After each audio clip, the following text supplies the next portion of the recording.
Tous les êtres vivants, des minuscules cyanobactéries aux baleines bleues géantes ont besoin d'eau pour survivre. Sans eau, la vie telle que nous la connaissons n'existerait pas.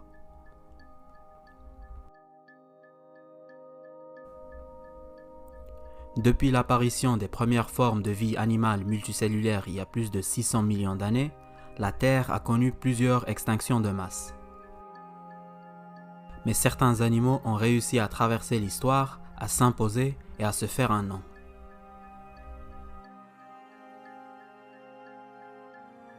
Apparus il y a 420 millions d'années, les requins ont fait preuve d'une adaptabilité hors norme, qui leur a permis de survivre à 4 extinctions de masse et à des changements climatiques absurdes.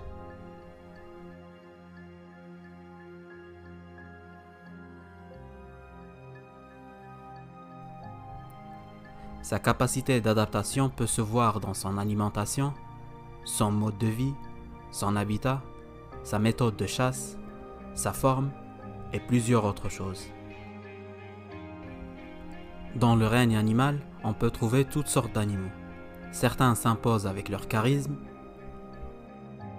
avec leur puissance, leur vitesse, leur sens de l'organisation ou leur forme qui attire notre attention.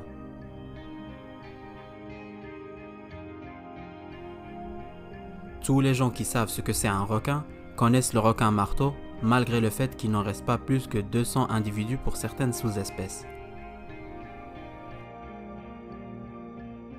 Beaucoup de poissons ont ce qu'on appelle la vessie natatoire, qui a un organe sous forme de bulle qui se remplit de dioxygène, de dioxyde de carbone et de diazote, ce qui leur permet de nager et de flotter librement et automatiquement.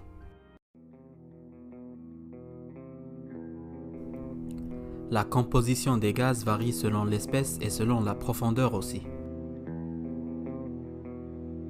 Les requins sont dépourvus de cet organe, donc ils sont obligés de nager constamment pour ne pas couler au fond de l'eau.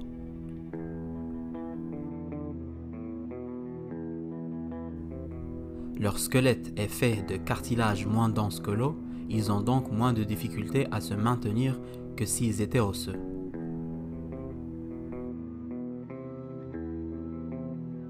Les requins, comme plusieurs autres poissons, deviennent de plus en plus bizarres avec la profondeur.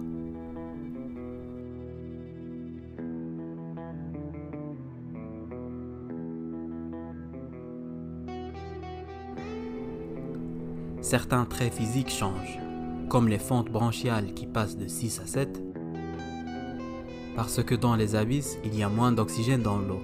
Donc les requins ont dû développer un mécanisme qui leur permet d'être plus efficaces dans l'absorption de l'oxygène dont ils ont besoin.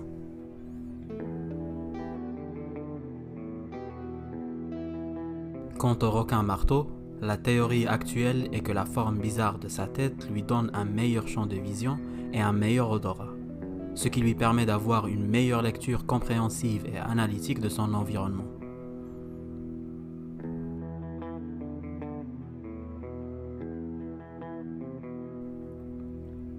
Les animaux se retrouvent souvent dans des impasses biologiques où ils sont obligés de faire des compromis évolutifs pour s'adapter au changement de leurs environnements. Dans le cas de ce requin, pour avoir ses sens aiguisés grâce à sa tête sous forme de marteau, le compromis qu'il a fait, c'est la petite gueule qu'il a développée. Donc, il est moins efficace pour tuer des proies de grande taille comparé à un grand blond. Imagine, on a deux étendues d'eau. Une qui est trouble et l'autre qui est claire. Naturellement, les requins de la zone trouble évolueront vers la forme du requin marteau car ils ont besoin de bon sens pour attraper leur proie. Alors que les requins de la zone claire n'ont pas besoin de gaspiller cet effort sur des éléments sensoriels supplémentaires, car ils peuvent facilement détecter leur proie.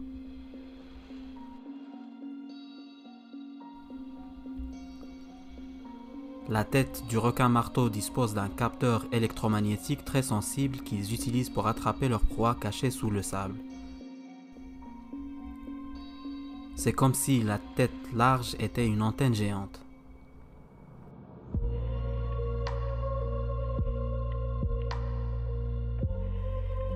Les animaux évoluent pour remplir des niches écologiques différentes. Les girafes, par exemple, ont développé un cou long pour manger les feuilles des arbres les plus hauts, tandis que les gazelles sont beaucoup plus rapides et échappent plus facilement aux prédateurs.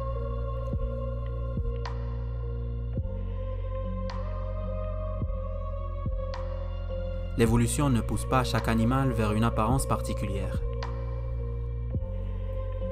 C'est pour cela que le corps le mieux adapté à faire ce que fait le requin-marteau dans son environnement particulier ne ressemble pas au corps du grand blanc, sinon il serait inefficace.